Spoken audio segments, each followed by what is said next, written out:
నమస్కారం NS news కి స్వాగతం. నా పేరు ఉషా. ముందుగా ముఖ్యాంశాలు. కంటోన్మెంట్ బోర్డ్ జనరల్ బాడీ సమావేశం బ్రిగేడియర్ రాజీవ్ అధ్యక్షతన జరిగింది. ఈ సమావేశంలో ఎమ్మెల్యే శ్రీ గణేష్ పాల్గొని అన్ని వార్డులలో చెత్తతో రోగాల బారిన పడుతున్నారని, వెంటనే క్లీన్ కంటోన్మెంట్ మిషన్ చేపట్టాలని సూచించారు.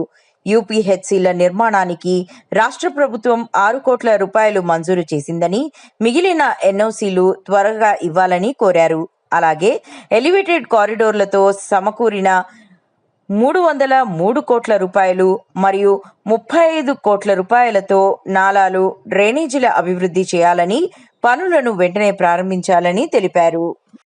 బోర్డు మీటింగ్లో ఎజెండాల అంశాలతో పాటు ముఖ్యమైన అంశాలు ఈరోజు కంటోన్మెంట్ ప్రజలు ఏదైతే ఇబ్బంది పడుతున్నారో దాని మీద ఎక్కువ మటుకు దాని మీద చర్చించబడేది. ముఖ్యమైన విషయం అయితే మీకు అందరికీ తెలుసు, ఎక్కడ చూసినా చెత్త సమస్య ఎక్కువ ఉంది.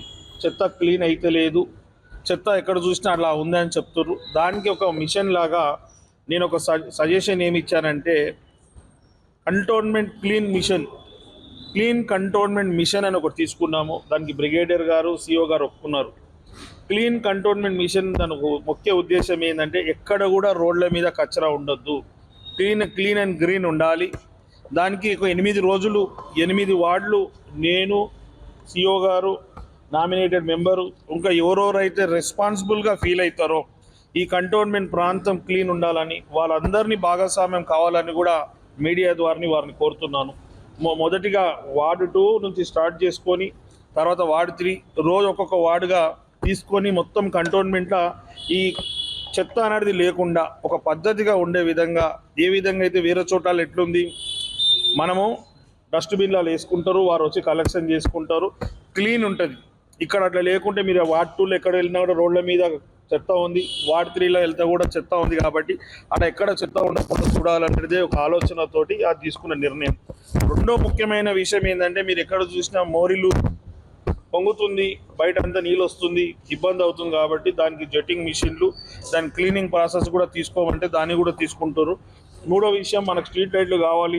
దాని మీద ముఖ్యమైన విషయం ఏంటంటే, ఈరోజు కంటోన్మెంట్కి మరొక శుభవార్త.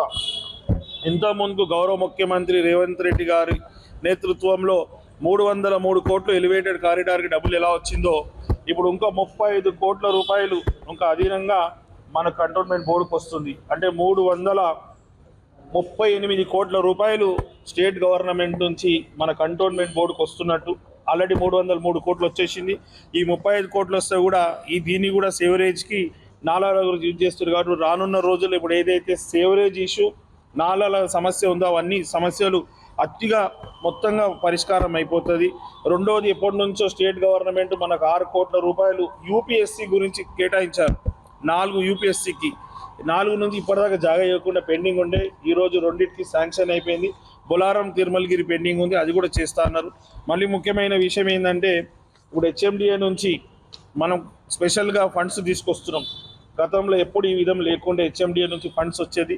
ఇప్పుడు హెచ్ఎండిఏ కూడా సపోర్ట్ చేసి మన పార్కులకు కావచ్చు, వేరే విషయాల డెవలప్మెంట్కి నిధులు కేటాయిస్తుంటే, ఇప్పటిదాకా ఎంత కష్టపడి మనం నిధులు తీసుకొచ్చినా ఇక్కడ ఎన్ఓసి ఇవ్వక లేట్ అవుతుంది. కాబట్టి ఇలాంటి దానికి తక్షణమే ముందే అడ్వాన్స్గా ఆ డిస్కషన్ అవుతున్నప్పుడు ఎన్ఓసీలు ఇవ్వాలంటే అది ఇస్తా అన్నారు. కాబట్టి cantonment most of the places మంచిగా డెవలప్మెంట్ చేయాలని ఏదైతే ఆలోచన ఉందో, నవ కంటోన్మెంట్ నిర్మాణం చేయాలో అందులో ఒక్కొక్కటిగా పూర్తయ్యే విధంగా ముందుకు సాగుతున్నాం. దానికి పూర్తిగా ఇదే కంటోన్మెంట్ బోర్డే మున్సిపల్ బాడీ కాబట్టి వారి సపోర్ట్ ఉన్నప్పుడు ఖచ్చితంగా సక్సెస్ అవుతుంది. వారు కూడా సపోర్ట్ చేస్తారు. కాబట్టి రానున్న రోజుల్లో ఏదైతే నవ కంటోన్మెంట్లో clean and green, fit and ఆరోగ్యంగా ఉండాలని ఆలోచిస్తున్నామో, దానికి ఓపెన్ జిమ్లు, వాకింగ్ ట్రాకులు, పార్కులు డెవలప్మెంట్ చేస్తున్నారు. కాబట్టి చిన్న పిల్లల నుంచి పెద్దవాళ్ళ దాకా ఆరోగ్యంగా ఉండాలని ఒక ఆలోచన, మంచి విద్య అందాలనేసి విద్యకు స్పెషల్ మనం నిధులు కూడా తీసుకొస్తున్నాం. కాబట్టి అన్ని రంగాల్లో డెవలప్మెంట్ అయినప్పుడే